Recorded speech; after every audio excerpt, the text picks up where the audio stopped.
दोस्तों, मैं हूं विमलेश सिंह और आप देख रहे हैं द इनसाइडर पॉइंट। यह कहानी है पंच की, जो इस समय पूरी दुनिया में वायरल है और सभी उस पर अपना प्यार लुटा रहे हैं। कल्पना कीजिए एक छोटे से शहर की सुबह, जहां सूरज की पहली किरणें ठंडी हवा को छूकर गुजरती हैं। हम बात कर रहे हैं जापान के चिबा प्रीफेक्चर में स्थित इचिकावा शहर की। यहाँ एक छोटा सा जूलॉजिकल और बॉटनिकल गार्डन है, Ichikawa city zoological and botanical gardens. ये जगह कोई बड़ा चमकदार जू नहीं है, लेकिन एक शांत हरा भरा पार्क जैसा है। यहाँ जानवरों की दुनिया इंसानों की जिंदगी से जुड़ जाती है। यहाँ के बंदरों का एनक्लोजर, जिसे मंकी माउंटेन कहते हैं, एक छोटी पहाड़ी जैसा है। चट्टाने, पेड़ और छोटे छोटे खेलने के स्पॉट। लेकिन इस जगह की असली कहानी है एक छोटे से बंदर की, जिसका नाम है पंची कुन, या अंग्रेजी में पंच। ये कहानी सिर्फ एक बंदर की नहीं, बल्कि प्यार, अकेलेपन, संघर्ष और उम्मीद की है। वो कहानी जो दुनिया भर के करोड़ों दिलों को छू गई। सबसे पहले आइए जानते हैं पंच की प्रजाति के बारे में। पंच एक जापानी मैकाक है, जिसे स्नो मंकी भी कहते हैं। ये बंदर जापान के ठंडे इलाकों में पाए जाते हैं, खासकर पहाड़ों में। इनकी खासियत है इनका घना फर, यानी इनके घने बाल, जो सर्दियों में बर्फ से बचाते हैं इन्हें। आपने शायद देखा होगा वो मशहूर तस्वीरें जहां मैकाक बंदर हॉट स्प्रिंग्स, गर्म पानी के झरनों में नहाते हुए आराम करते हैं, जैसे कोई स्पा में हो। मैकाक बेहद सोशल जानवर हैं। वे बड़े बड़े ट्रूप समूहों में रहते हैं, जहां हर सदस्य एक दूसरे की देखभाल करता है। ग्रूमिंग यानी एक दूसरे के बालों को साफ करना इनके लिए प्यार और बॉन्डिंग का तरीका है। ट्रूप में पदानुक्रम होता है। अल्फा मेल्स लीड करते हैं, फीमेल्स बच्चों की देखभाल करती हैं और छोटे बंदर खेल खेल में सीखते हैं। लेकिन अगर कोई बच्चा ट्रूप से अलग हो जाए तो उसका जीना मुश्किल हो जाता है, क्योंकि मैकाक्स अकेले नहीं रह सकते, उन्हें साथ की जरूरत होती है, ठीक इंसानों की तरह। ट्रूप शब्द का इस्तेमाल मुख्य रूप से जानवरों की दुनिया में, खासकर बंदर या प्राइमेट्स जैसे मैकाक, चिंपैंजी या गोरिल्ला के लिए किया जाता है। ये सोशल ग्रुप या झुंड को कहते हैं, जहाँ कई बंदर आमतौर पर 10 से 100 तक साथ में रहते हैं। ये ग्रुप फैमिली जैसा होता है।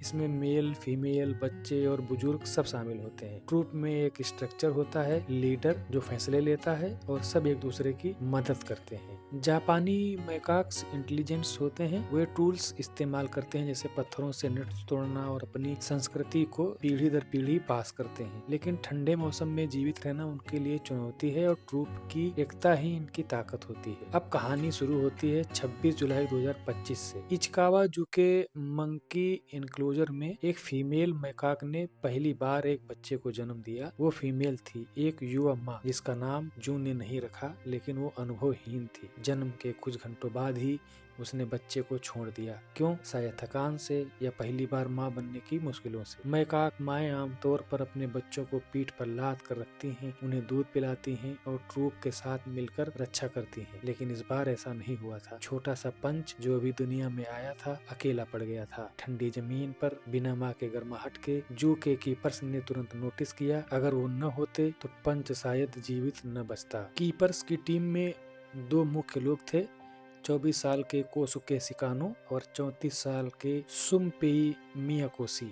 ये दोनों पंच के लिए बड़े भाई जैसे बन गए। उन्होंने पंच को हैंड रियर किया, यानी हाथ से पाला। दिन रात की शिफ्ट में वे उसे बोतल से दूध पिलाते, साफ सफाई करते और खेलते। कल्पना कीजिए एक छोटा सा बंदर, जिसकी आंखें अभी ठीक से खुली भी नहीं थीं, और 2 इंसान जो उसे अपना बच्चा समझकर पाल रहे थे। सिकानो, जो युवा और एनर्जेटिक था, पंच को गोद में लेकर घुमाता, जबकि मियाकोशी ज्यादा अनुभवी, उसकी हेल्थ चेकर था। पंच की शुरुआती जिंदगी इंसानों के साथ गुजरी, जू के बैक स्टेज रूम में, जहाँ वो सुरक्षित था, लेकिन ट्रूप से दूर। महीनों तक ये चला। पंच बड़ा हो रहा था, लेकिन उसके अंदर वो सोशल स्किल्स नहीं थे जो ट्रूप में सीखी जाती हैं। वो इंसानों से अटैच हो गया था, खासकर सिकानो से, जो उसका फेवरेट बन गया। जनवरी 2026 आया। पंच अब 6 महीने का हो चुका था, एक छोटा फ्लफी बंदर जो चलना फिरना सीख चुका था। कीपर्स ने फैसला किया कि अब उसे ट्रूप में इंटीग्रेट करना चाहिए, ट्रूप के साथ छोड़ देना चाहिए, ताकि वो उनसे घुल मिल सके। मैकाक्स के लिए ट्रूप जिंदगी है, अकेले रहना उनके लिए मौत जैसा है। लेकिन इंटीग्रेशन इतना आसान नहीं था। ट्रूप में करीब 20-30 मेकाक्स थे, एडल्ट्स, जुवेनाइल्स और अन्य बच्चे थे। पंच को जब पहली बार एनक्लोजर में छोड़ा गया तो वो उत्साहित था, लेकिन ट्रूप ने उसे रिजेक्ट कर दिया था। बड़े बंदर उसे धक्का देते, काटते, दूर भगाते। पंच डर जाता, लेकिन फिर कोशिश करता। वो ट्रूप के पास जाता, खेलने की कोशिश करता, लेकिन हर बार अकेला छूट जाता। उसकी आंखों में वो उदासी थी जो शब्दों में बयां नहीं हो सकती थी। कीपर्स देखते रहते, लेकिन ज्यादा इंटरफेयर नहीं कर सकते थे, क्योंकि मैकाक्स को नेचुरल तरीके से सीखना पड़ता है। यही आया वो मोमेंट जो पंच की जिंदगी बदल देगा। कीपर्स ने देखा कि पंच बहुत अकेला महसूस कर रहा है। मैकाक बच्चों को माँ की जरूरत होती है, वो गर्माहट, वो सुरक्षा। तो उन्होंने एक फ्लश टॉय दिया, एक बड़ा सा ओरंगुटान का स्टफ एनिमल जो उन्होंने आइकिया से खरीदा था। ये टॉय पंच से बड़ा था, नारंगी रंग का, बड़े बड़े आंखों वाला। पंच ने उसे देखा और तुरंत गले लगा लिया। वो उसे अपनी माँ मानने लगा था। हर जगह घुमाता, चट्टानों पर, जमीन पर, सोते वक्त भी वो टॉय को ड्रैग करता, गले लगाता और उसके फर में मुंह छुपाता। ये दृश्य देखकर इतना टचिंग था कि जू के विजिटर्स रुक कर देखते, लेकिन कीपर्स जानते थे कि ये सिर्फ टेम्परेरी है। पंच को असली ट्रूप की जरूरत है। फरवरी 2026 की शुरुआत में जू ने ट्विटर पर पंच की स्टोरी शेयर की। पोस्ट था, हमारे यहाँ एक छोटा बंदर है जो एक स्टफ टॉय को घुमा रहा है। वो रिजेक्टेड था, लेकिन अब ये उसका साथी है। ये पोस्ट वायरल हो गया। मिलियंस कमेंट आ रहे थे, बहुत से व्यू आ रहे थे, लोग रो रहे थे, चीयर्स कर रहे थे, हैशटैग चला रहे थे। हैंगलिंग देयर पंच ट्रेंड करने लगा। दुनिया भर से मैसेज आए, पंच हार मत मानना। कुछ लोगों ने जू को फ्लश टॉयज डोनेट किए। Media coverage, BBC, NDTV, Los Angeles times, सबने कवर किया। पंच की वीडियो जहां वो टॉय को ड्रैग करता, खेलता, सोशल मीडिया पर छा गई। एक वीडियो में वो ट्रूप के पास जाता, लेकिन रिजेक्ट हो जाता। दूसरे में वो टॉय के साथ सोता। लोग कहते, ये तो हमारी तरह है, अकेलापन सबको छूता है। लेकिन कहानी यहाँ खत्म नहीं होती। फरवरी के मिड डे में एक वीडियो वायरल हुआ जहाँ एक एडल्ट मैकाक पंच को ड्रैग कर रहा था, गले लगा रहा था। लोग चिंतित हो गए, पंच को बचा लो। लेकिन जून ने